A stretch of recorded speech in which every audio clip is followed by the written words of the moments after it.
This Torah class is brought to you by TorahAnytime.com. Hi everyone, this will be our last little presentation here in Spain. We had an amazing time. Thank you everybody for your participation and patience. And Be'ezus Hashem, we have an amazing day planned for tomorrow, Shabbos, Sunday and Monday. I want to conclude by telling you a story that happened in Tafshin Lamed Ches 1978. Maran Rav Ovadia Yosef was invited by the Spanish Kehila to visit and inaugurate the yeshiva in Madrid. And in the context of this visit, Rav Ovadia was actually invited to meet King Juan Carlos, who reigned as King of Spain from 1975 to 2014, when he abdicated in favor of his son Felipe VI. Rabbi Ovadia had profound respect for King Juan Carlos, not only as a powerful monarch and a world leader, but he respected the king as a chacham, a wise, sagacious man who was proficient in many disciplines. And actually, Rabbi Ovadia felt that upon seeing Juan Carlos, he should make two brachas. Certainly the bracha shechalak mikavoidai lebasav adam, which is a bracha you make on a monarch who has the power of life and death. But Rabbi Ovadia felt you should make the bracha shechalak mechachmasai lebasav adam. And amazingly, it's recorded in the Sefer Shiurim Risha in Letzion, Chelek Aleph, page Beis. Rabbi Ovadia paskined that he should combine two brachos into one. And upon seeing King Juan Carlos, Rabbi Ovadia recited the bracha Baruch Atah Hashem Elokeinu Melech Haolam Shechalak Mikvoidoi Mechachmasai Lebasav Adam. And at this historic meeting, King Juan Carlos asked Rabbi Ovadia the following question: is there a difference in the observance of Torah between Ashkenazim and Sephardim? Rabbi Ovadia said, no, there's no difference at all in the fundamentals. Torah achas u'mishpat echad lekulanu. There are only minor discrepancies in terms of matters of custom, but they're not central to observance. By the way, Rabbi Ovadia writes, it's brought in the Sefer Paradar, when we entered the palace, the windows were closed, and surprise, it was hot in Spain. I know you'll have a hard time relating to that, but it was very hot. And my wife, the Rebbitzin, was with me, and I noticed, Rabbi Ovadia said, how flushed her face was. And the queen was sitting next to the king. She stood up from the chair and opened the windows, and this was the kiyum of the Navi Yeshaya, Perek Chav Tes Chav Gimel. V'hayu melachim amnayich v'sarsehem meinikasayich. Kings will be your nursing, your wet nurse, and your princesses. Kings will serve you, and princesses your wet nurse.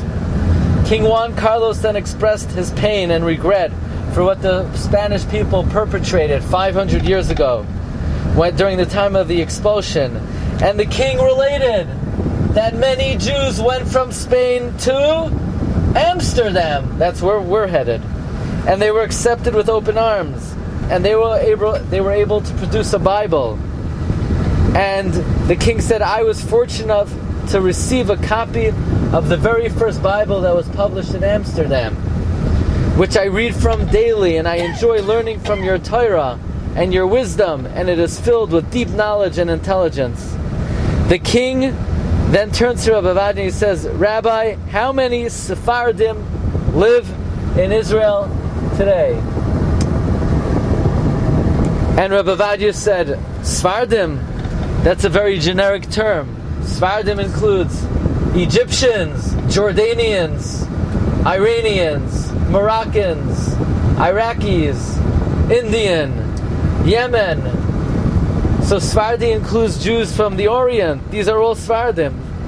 So Rabbi Ovadia says the term Sephardi includes many, many people, many nationalities, many countries of origin. So the king then turns to Rabbi Ovadia and he says, he asks Rabbi Ovadia a stunning question. Any serious student of Jewish history should be bothered by this question. Says King Juan Carlos, fragt King Juan Carlos to Rabbi Ovadia, why would a Jew who has no connection to Spain, whose ancestors were never in Spain, why would they call themselves Spaniards? Why would a Jew in Yemen, in Iraq, for more than 1,000 years, why would he call himself Sephardi?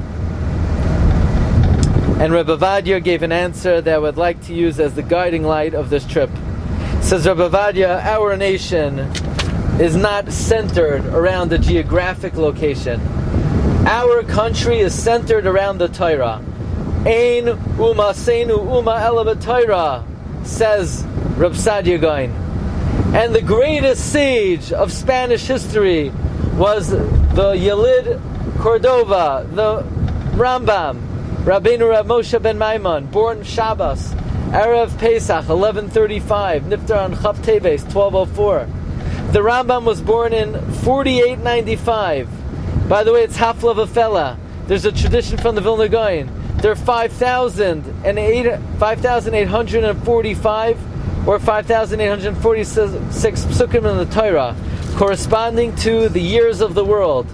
Well, the 4,895th pasuk in the Chumash, the pasuk corresponding to the year of the birth of the Rambam, reads, Be'ever hayardein be'eretz moyav, hayol Moshe be'eretz ha'Torah hazois leimar. The year, the pasuk corresponding to the year of the birth of the Rambam, says Moshe began to explain the Torah HaKadosha. Says Rabbi Ovadia, you know why Jews from Yemen, from Iraq, from Iran are called Sephardim? Because all of these Jews accept upon themselves the psak of the greatest Chacham of Sepharad, Rabbeinu Moshe ben Maimon. And therefore it doesn't matter if you come from Morocco, Syria, Yemen, Iraq, Iran, India, they're all Spaniards because they accept the psak of the Rambam, the greatest sage of Spain. Vayitav hadavar b'einei hamelech, says Rabbi Ovadia. This was very reasonable in the eyes of the king. The king was beaming. He took great pride that the light of the greatest sage of Spain spread throughout the Jewish world. By the way, the king then offered Rabbi Ovadia a gift. Later on in history, Rabbi Ovadia was having rheumatitis, and his wife said, let's bring our mezuzahs to a makubal. So the makubal said, I think there's an avodah zarah in the house. And Rabbi Ovadia's wife said, yeah, the cross that King Juan Carlos gave you, we need to get rid of it. And Rabbi Ovadia threw the makubal out of the house. He said, you're a charlatan. A cross is not avodah zarah. It's mutter to have a cross in your house. A cross is just a symbol that has no stats avodah zarah. And Rabbi Ovadia exposed this fake makubal based on the fact that the makubal wanted to uncover the cross Rabbi Ovadia kept in his house from King Juan Carlos. Rabbi Ovadia wrote a tshuva, Yabi Oimer Chilek Zayin, that a cross is not an avodah zarah. So any of you who bought magnets that have a cross on it, Rabbi Ovadia writes, there's no problem. It will not cause rheumatitis. So the makubal said, so why do you have rheumatitis? Rabbi Ovadia said, because when I was young, I used to learn all night in a damp basement. That's why I have rheumatitis. Get out of here, you fake, phony charlatan. And Rabbi Ovadia kicked him out of the house. Anyway, I just thought I would share that with you. And this insight, I want you to carry with you throughout our trip. When you ask a Jew, where do you come from? We come from the city of the Chacham who we follow, of the Gedolim that grace the city. From now on, when you think of Cordova, it's important because it's the city of the Rambam. When you think about Barcelona, it's not because it was the location of the 1992 Olympics. It's not because Dream Team won the gold in 1992. Barcelona is significant because it's a city where the Rajba spent more than 40 years being Marbitz Torah, writing more than 10,000 shuvos. From now on, when you think of the holy city of Seville, don't think of Seville because of the barber of Seville. Think of Seville because of the Avudraham, or the Ritva, Rabbi Yom Tov Ishvili, or of Seville. In Arabic, Ishvili means of Seville. And from now on, when you hear Holy Toledo, don't think about the churches in Toledo, Ohio. Don't think about the bars in Toledo, Ohio. You think about Asher Kadishi. You think about the Holy Rush who graced the city of Toledo. When you think about Lucina, you think about the Rif and the Rimagash. And this is a very important lesson. The identity of a Jew is not where you live. It's who are the Chachmei Yisrael that you associate with. And this is one of the great lessons of our trip. We're going to go to the city of Amsterdam, where it was the city where the Ramchal had haven, the Chacham Tzvi, Rabbi Yaakov Sasportas, Menashe ben Israel, Rav Shaul Mortera, Rav Aryeh Leib of Amsterdam, and many other great sages. And the identity of a Jew is who are the Chachamim you associate with. Zechusav Yagen Olinu. You've just experienced another Torah class brought to you by TorahAnytime.com.